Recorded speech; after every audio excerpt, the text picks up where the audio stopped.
All right, Razorback fans, QB1 is very important, as we all know. But what may be just as equally important is QB2. So who's it going to be? Let's talk about it on today's Locked On Razorbacks podcast. You are Locked On Razorbacks, your daily podcast on the Arkansas Razorbacks, part of the Locked On Podcast Network, your team every day. And welcome into the Locked On Razorbacks podcast. I am your host, John Nabors. I am also the host of Out of Bounds. You can catch every weekday afternoon from 1 to 4 on 103.7 The Buzz and 103.7thebuzz.com. Hope everybody's having a wonderful Friday. And for those of you who are watching on YouTube, yes, I am wearing a hat. Don't wear them very often. But Birddogs was nice enough to send me this sweet hat. This is the white tech hat that you get for free when you enter in the promo code LockedOnCollege at birddogs.com. So check it out. It's a pretty sweet hat, right? I mean, if I'm wearing it, you know it's a good one. But, I'm glad it's Friday for one. And there's been a lot of topics we've tried to cover throughout the podcast for the past week and a half. And it's funny because I read some of the comments and some people are just like, man, I think you're stretching it. Oh, man, you're really making a mountain out of a molehill and all of that, which I'm like, okay, that's fine. I mean, it's what practice is all about. It's what fall camp's all about, is just having fun and creating content and doing some cool things with it. But today is actually a legitimate one that and I've all been legitimate. I shouldn't say that. Today's a legitimate one to where I think it's as important as anything when it comes to the success of this football season for Arkansas, but something that we maybe take for granted or don't discuss enough. And it has to do with who's backing up KJ Jefferson. There was a time where I felt like whoever was backing up who was not important, or at least not important to an extent of being talked about in a serious and very legitimate way. It's more just about, okay, well, this is who the backup to me was always about, who was just going to be the guy next year. That's how it was set up. But as the seasons have gone on and as football has gone on and as I've grown up and watching the game, there's no question that the quarterback is the most important and his backup might be just as important.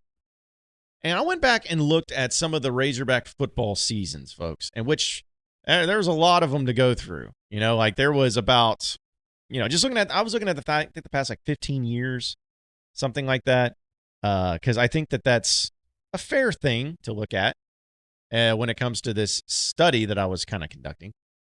But there really has not been many seasons, if at all, where the backup quarterback did not matter. Or at least it didn't come into play.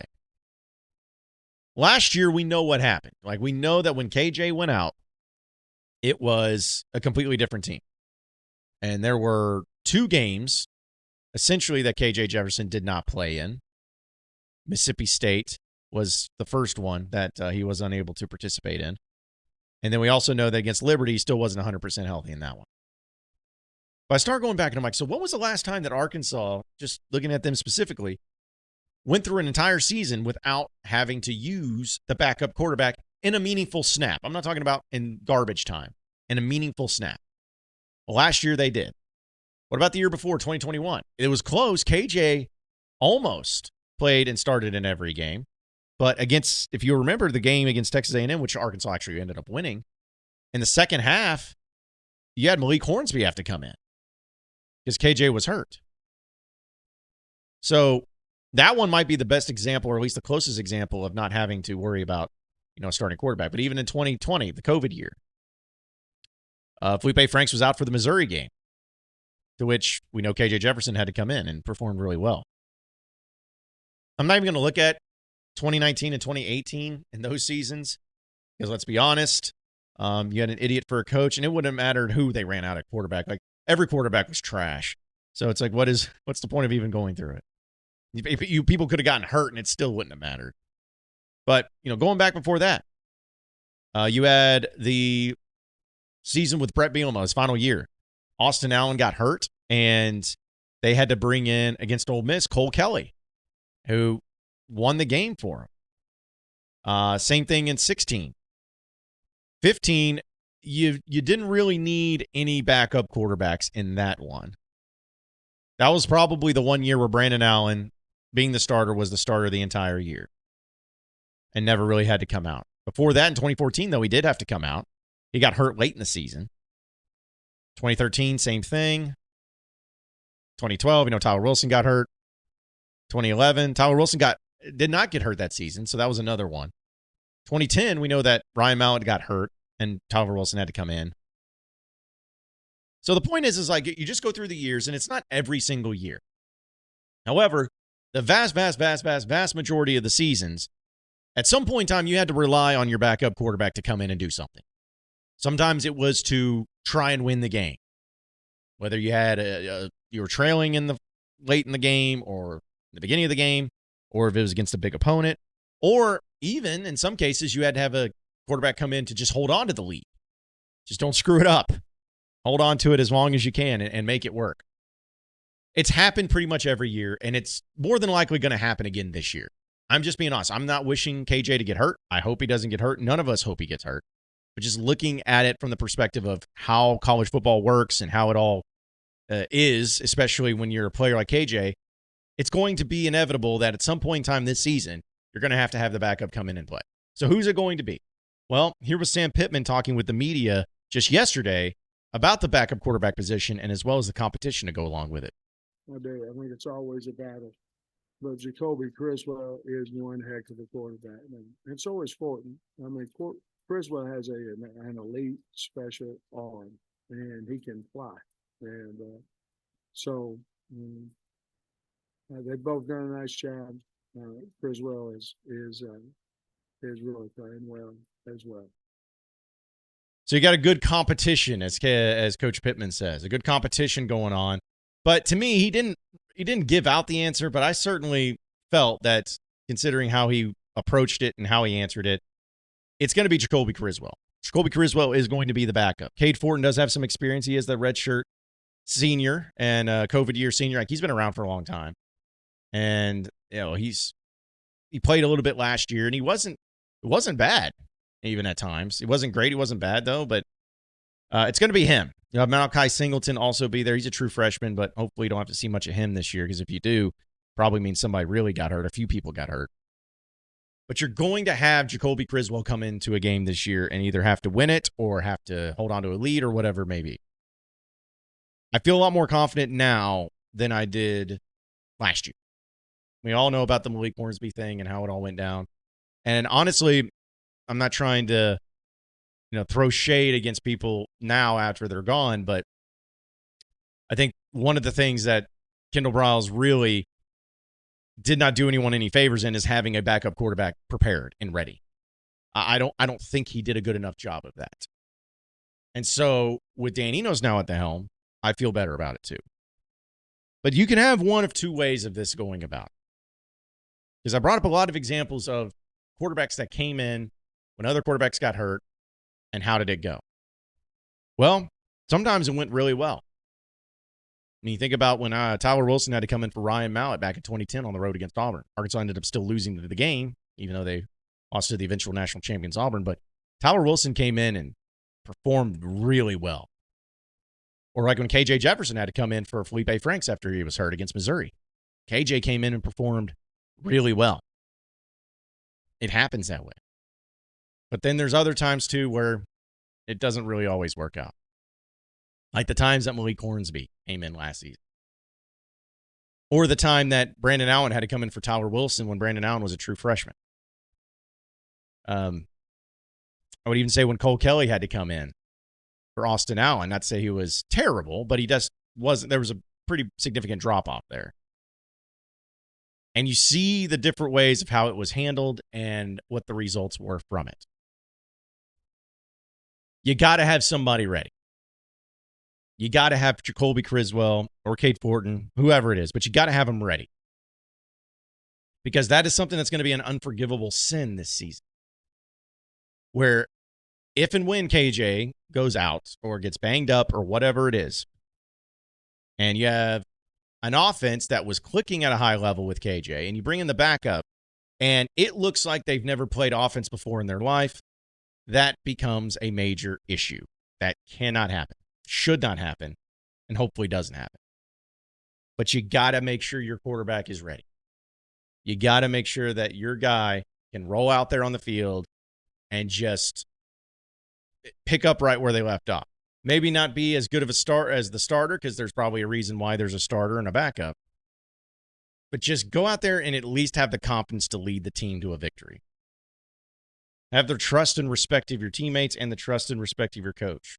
You do that, you'll be in good shape. But you got to prove it. And you got to prove it probably at least once this year, maybe even a few. Folks, for a championship team, it's all about making sure every player is a perfect fit. It's the same when it comes to your vehicle. And every part just needs to fit right. So the next time you need parts and accessories, head over to eBay Motors. With eBay Guaranteed Fit, you can be sure that every part that you need fits right the first time around. Just add your ride to My Garage and look for the green check to know that the part will fit or your money back. Just like in sports, confidence is the name of the game. So when you shop on eBay Motors, you're confident in it. And with over 122 million parts to choose from, you'll be back in the game in no time. After all, it's easy to bring home a big win when the right parts are guaranteed. So get the right parts, the right fit, and the right prices on ebaymotors.com. Let's ride. eBay Guaranteed Fit, only available to U.S. customers. Eligible items only. Exclusions do apply.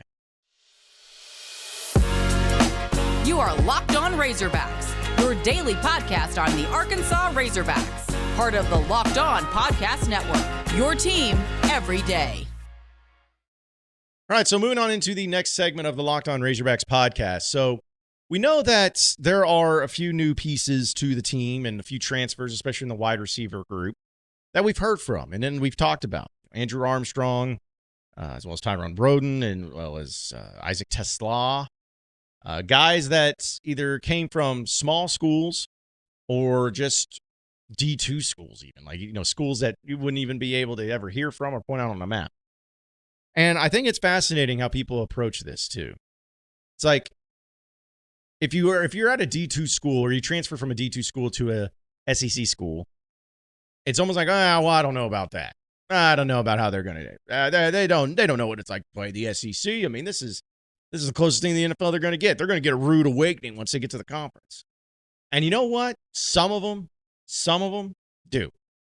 Some of them have that happen. But in regards to someone like Isaac TeSlaa, he's a guy that had a lot of scholarship offers to go to other schools, even in the SEC. He chose Arkansas, and it seems like he's really adapting and doing really well with the team and everything.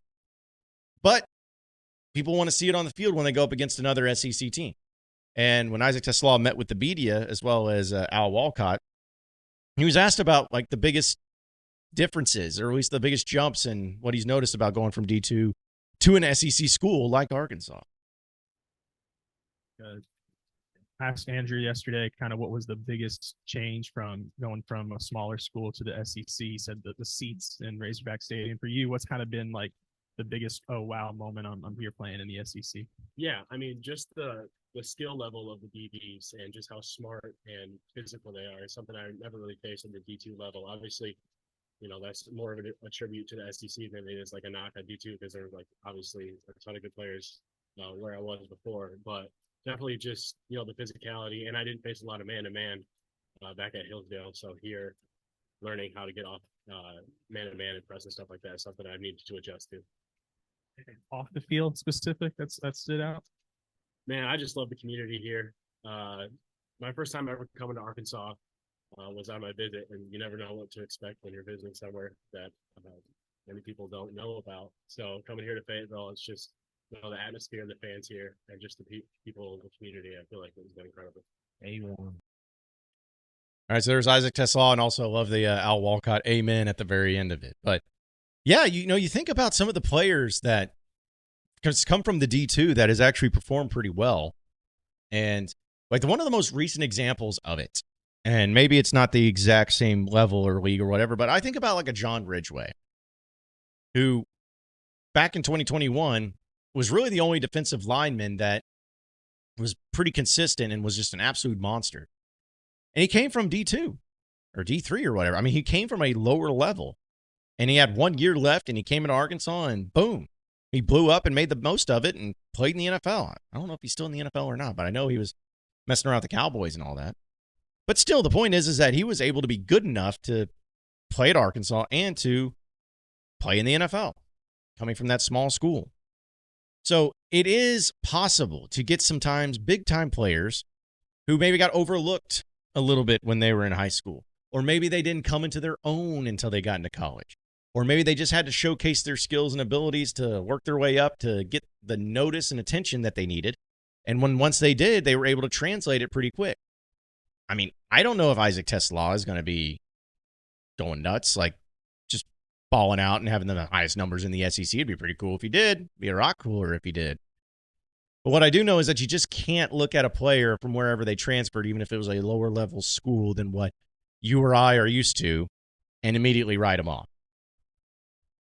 I feel like if there is a reason why so many people wanted someone like a TeSlaa or a Ridgeway or whoever.